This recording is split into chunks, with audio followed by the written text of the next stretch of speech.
morning, Britain. From hard-hitting interviews to breakfast television warmth, we remember a true broadcasting legend. Hello, good morning. I'm John Stapleton, bringing you a special edition of GMTV Today, coming to you live from Kuwait and from London. Fearless on screen and a true gentleman off camera. We'll be sharing our memories of our friend and colleague, John Stapleton, who's died aged 79. Monday, 22nd of September, 2025. Live from Television Centre in London. This is Good Morning Britain with Susanna Reid and Richard Madeley. Good morning, Britain. It's just gone 6 o'clock. Welcome to the programme. And we go on air this morning on Good Morning Britain, holding in our hearts the family of John Stapleton, Absolutely. Of course, who was a part of this programme's history and a part of breakfast television history and broadcasting history. On both sides. He was a major figure at the BBC, Yes. and he was a major figure at ITV. He was huge. Yeah, and we will be remembering John throughout the programme. Yeah. We were lucky enough to interview him last year when When he sort of... He described in his own words coming out about his Parkinson's diagnosis. He was so positive about it. Incredibly positive. Yeah. Said he just had to get on with it. Yeah. So smiley. You know, with all his characteristic wit and warmth. And we're so sorry that broadcasting has lost a legend and, of course, his I can't believe he's family. gone, actually. No. It seems impossible. So send us your memories and your tributes to the legend of broadcasting, wonderful man, John Stapleton, and we will have tributes to him throughout the programme.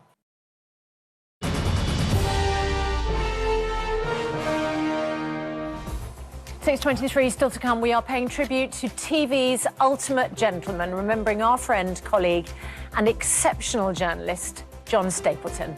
I have to put this gas mask on, as I tried to a little bit earlier with you. It is very, very difficult indeed. You've got literally 9 seconds to put this on. But like this morning, I knew I had my gas mask with me, but where was it? I couldn't remember. Well, he won awards for reporting from war zones, and he hosted, of course, many of the programmes on breakfast television, a titan of broadcasting, loved by us all. And we'll be sharing our stories and memories, and yours, of John Stapes, who's died at the age of 79. As we're saying, can't believe he's gone. Talking about all of that with the Mail's Andrew Pearce and the Mirror's Kevin Maguire next. You're watching Good Morning Britain. Back soon.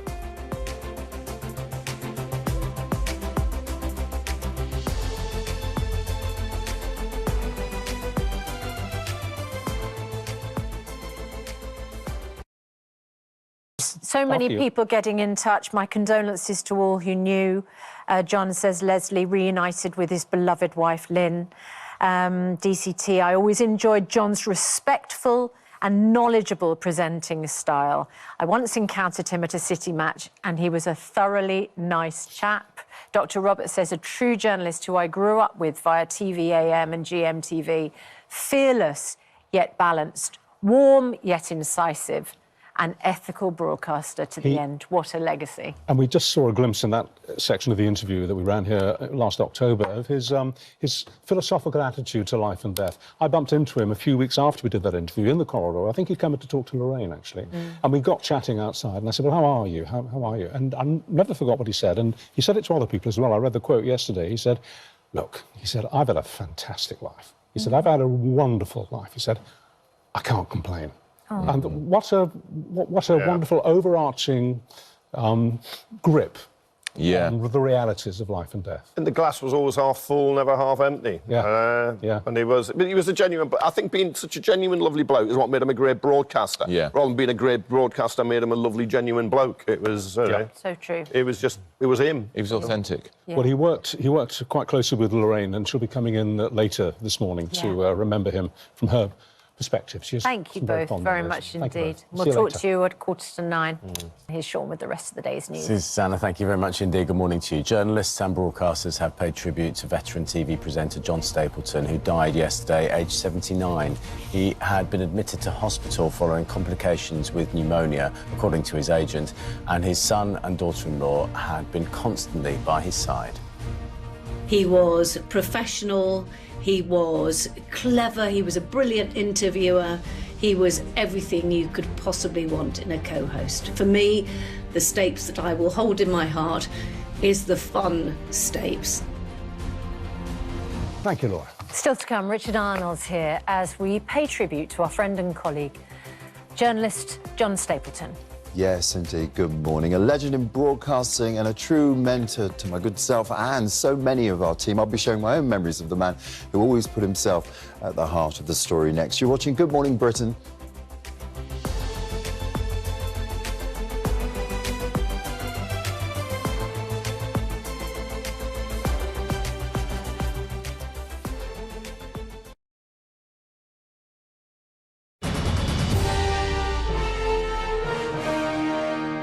It's just gone 7:25. Well, I have to say that the lights dimmed for many of us yesterday morning when we got the news that, that John Stapleton, our good friend and colleague, had very quietly slipped away.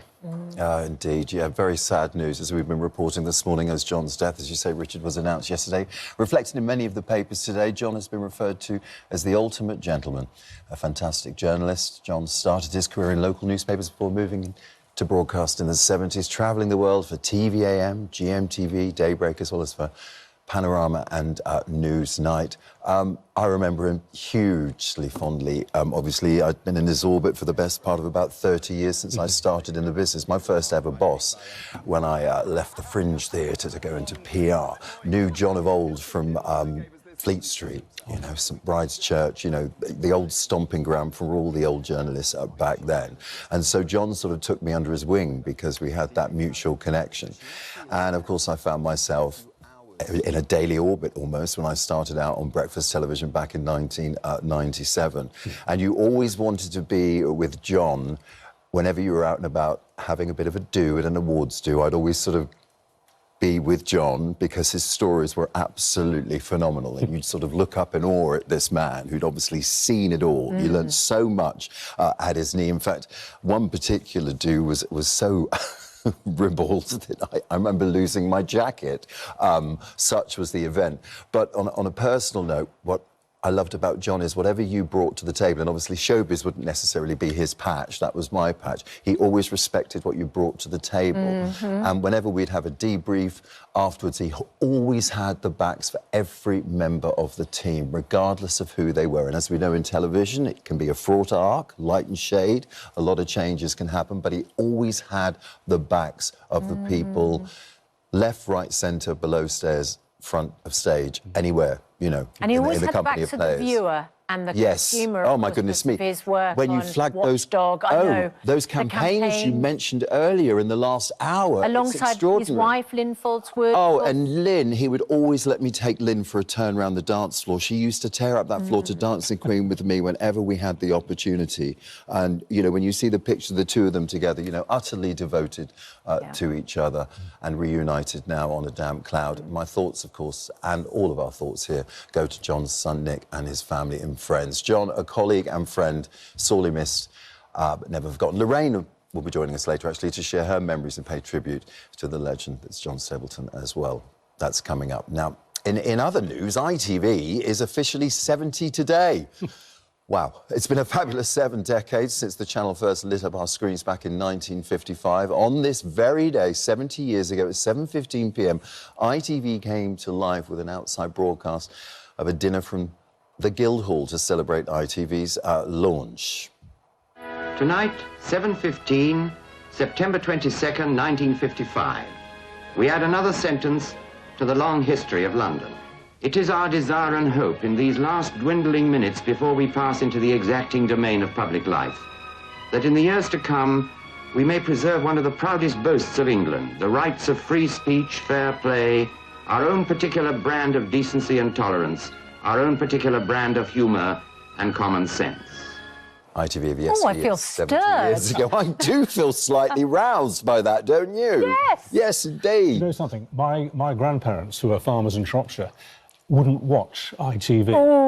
They were of that group. There were a lot of them in the late 50s and into the 60s. They had a big patch of elastoplast over the button that you press to get ITV. No. Yes. Yeah, it was a common thing. I remember some of my friends at school, their parents had it too. We don't watch ITV in this house. Was it going to bring the tone down? It was going to corrupt somehow from the purity of the BBC. Was your DER a rented television set like our one? Yeah. Yeah. They were all rented back in the day, weren't they? Though? Yes, we're old enough to remember. Well, ITV, as you can imagine, have been celebrating all year, starting with a royal sparkle when the Queen visited the set of ITV drama Trigger Point, as soon to return to our screens, and attended a reception with ITV stars and staff working behind the scenes.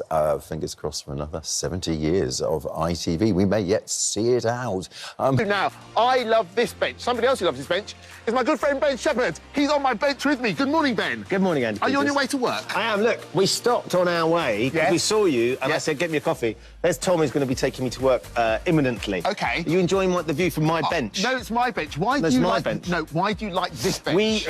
So it's a lovely view. In the summer, it's fantastic. We used to bring the boys down here when they were little. And I could sit and have a coffee and they would run around and play. Now, Dan, on camera, let's just show you the view from the bench. I was just doing it, Stuart. We're all directors. Stuart's the director. He was like, can we see the... And I was just saying, can we see the view? Look, it is a spectacular view, isn't it? Lots of films are made around here. And, of course, Ted Lasso's made around here as well. Yes, you often get their film on the green. Yes. And I've been down here having a few drinks in the summer, and some of them are down here having drinks as well. And one of the Ted Lasso superstars is on your show on Thursday. Brett Goldstein is on Thursday on This Morning, with his new Apple TV show. OK, great. Well, look, if you've got a bench, I'd love to hear about it. Let me know. But for now, you've got to get on your mode of transport. And here's details of how you could win a mode of transport. Good luck. Good luck. Oh, you look great. Thank you, Andy. Nice to see you, Ben. And still to come. I'm trying to be as optimistic as possible and think on the bright side, you know.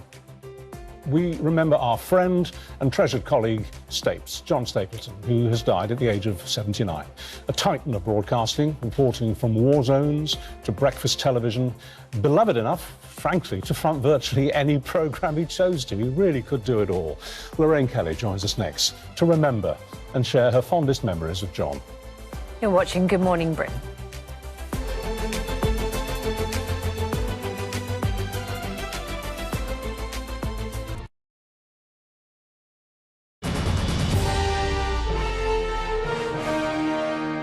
It's 7:54, and we return now to the news that our much-loved friend and colleague John Stapleton died yesterday morning at the age of 79. A true broadcasting legend with a career spanning more than half a century, he played a vital role in the launch of this programme. And joining us now, Lorraine Kelly, and he was there on the very first day. Very first day. You were at TVAM. I was a baby. It was 1984, and I came down to that London just to meet everybody and see how the whole thing worked. And I was so nervous, and I couldn't even speak to anyone. John and his wife Lynn, who a legend also, were so kind to me. Lynn Foldswood. Yeah, Lynn Foldswood. The original husband and wife presenting team. Proper journalists. Trailblazers. Amazing. Real trailblazers. And helped so many people. And John continued to help people, you know, talking. He was just remarkable, but they were so good to me. Let's have a look back. Before we get more stories, we'll have a little look back. Please. A wonderful career. Hello, good morning. I'm John Stapleton, bringing you a special edition of GMTV Today. A broadcasting legend who was unafraid to hold politicians to account, but always showed warmth and compassion. On a personal note, you've had a rough ride last few months, and you conceded that yourself. You've noticed that. John Stapleton was at the heart of every story as he reported from all over the world. I'm sorry, Nick, but we're having to go now because we're all being told to evacuate this hotel. Described by colleagues in front of and behind the camera as honourable and a giant, he was always professional, but shared his softer side too. I was saying what a nice creature you were. Now, don't let me down. Don't let me down. Mr. Parkinson sent his regards, by the way. John and Lynn Foldswood became the iconic husband and wife presenting duo, fighting for the rights of consumers on Watchdog.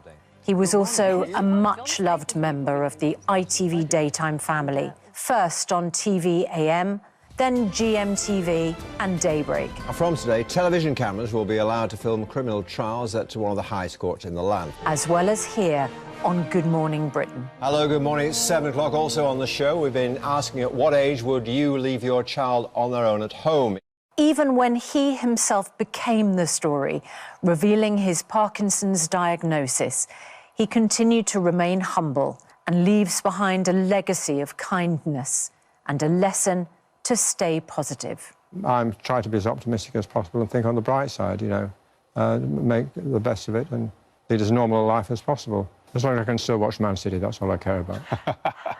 He was curiously ageless, wasn't he? Looking at those clips, he barely aged over those 40 years. It was really annoying. We all used to say that. We used to say he looks exactly the same as ever he did. What an amazing man. What a gentleman. What a gentleman. But what I loved about him was that he would stick up for people, you know, he really would. Like, you know, when you have these meetings where everybody's there, or if somebody had a problem, they would, and they were too intimidated perhaps to go to management with it, he would go and speak on their behalf. And in these meetings, he was always one, I used to say, you're always one that goes, but, because he would put his hand up and go, but, and then he'd be right in there, and, you know, any sort of injustices, anything at all, you know, that wasn't just on his programmes, it was actually in life as well. He would always had your back. He was fearless. Utterly I mean, he fearless. spent years alongside Lynn Foldswood campaigning, crusading consumer journalists, and in some cases that would result in action taken against companies. Absolutely. And also fraudsters. I mean, there were people were put in prison as a result of their journalism.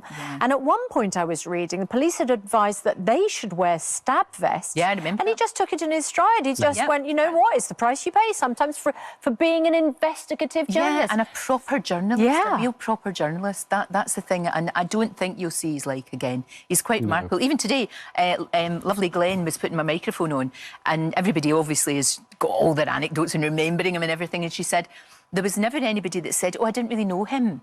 You know, if you worked with someone, is it, because he had time for everybody and he spoke to everybody, and it was like, so everyone has their own memories of John. He wasn't somebody who would come in and not talk to everyone, you know, from... It didn't matter what job you were doing, he would be talking to you. He started in the dying days, but they were still there, of the great days of Fleet Street. Yes. He started on the old Daily Sketch, of course, now defunct. He was a Richard, proper Fleet Street reporter, hanging around St Bride's Church. But that's shown right through, didn't it? Exactly. And it was always that thing of, he was never the story. Like, I mean, I know towards the end with the Parkinson's, and he was so brave to come on and talk about it, but not once was there an ounce of self-pity. No. Totally. It was all about, right, OK, let's find out about this illness. What can we do about this? How can we help other people? Well, he came in after he'd done this programme to talk about it last October. A few weeks later, he came in to talk to you. And I remember, I was saying earlier, I bumped into him in the corridor afterwards, and we were talking, and we were talking about how it was with him.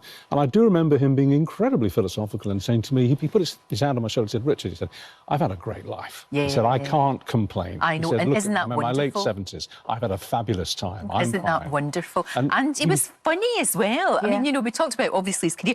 Really, really funny sense of humour, very dry sense of humour, and a huge football fan. Obsessed, to the point of obsession, I think, with that. Absolutely. That's good. Let's just have a little listen to what he told you, because it's very important, his words about his condition.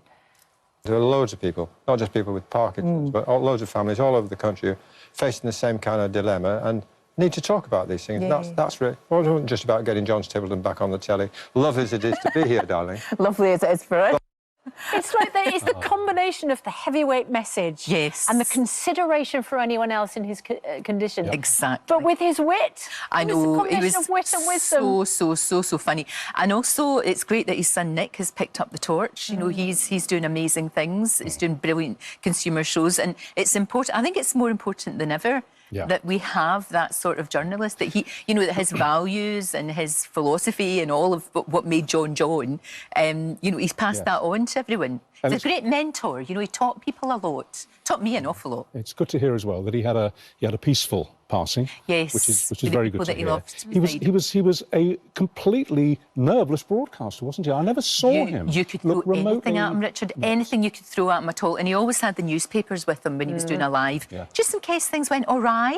And then he would just pick them up. And you never knew whether the whole thing was crashing round about his ears, because you as a viewer would never know, because he was utterly calm.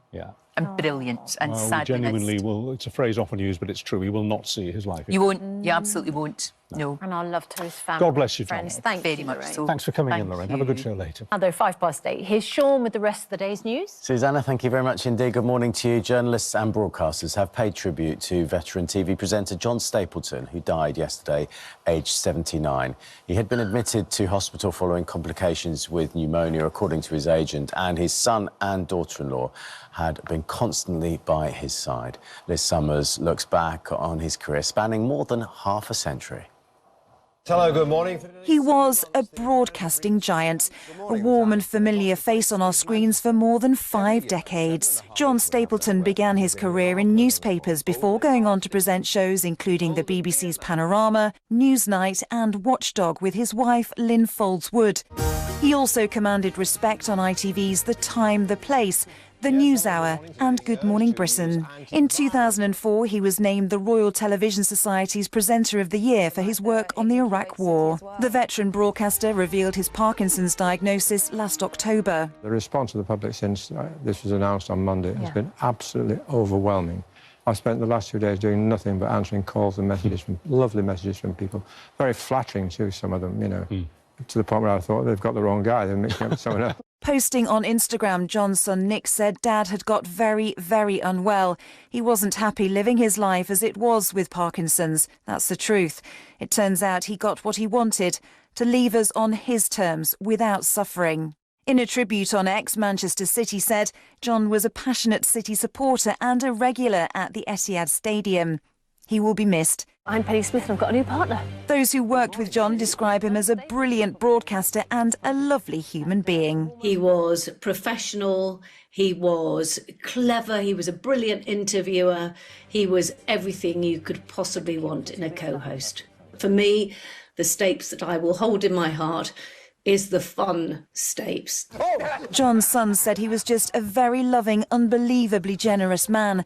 You won't meet anyone with a bad word to say about him, and you can't do much better than that. Liz Summers, Good Morning Britain. John was a trusted presence at the heart of so many stories, warm and courageous, a broadcaster whose integrity and dedication set the standard for all of us. And our thoughts are with his family, loved ones and friends during this difficult time. Oh, what a man. We'll have our own tributes coming up very shortly.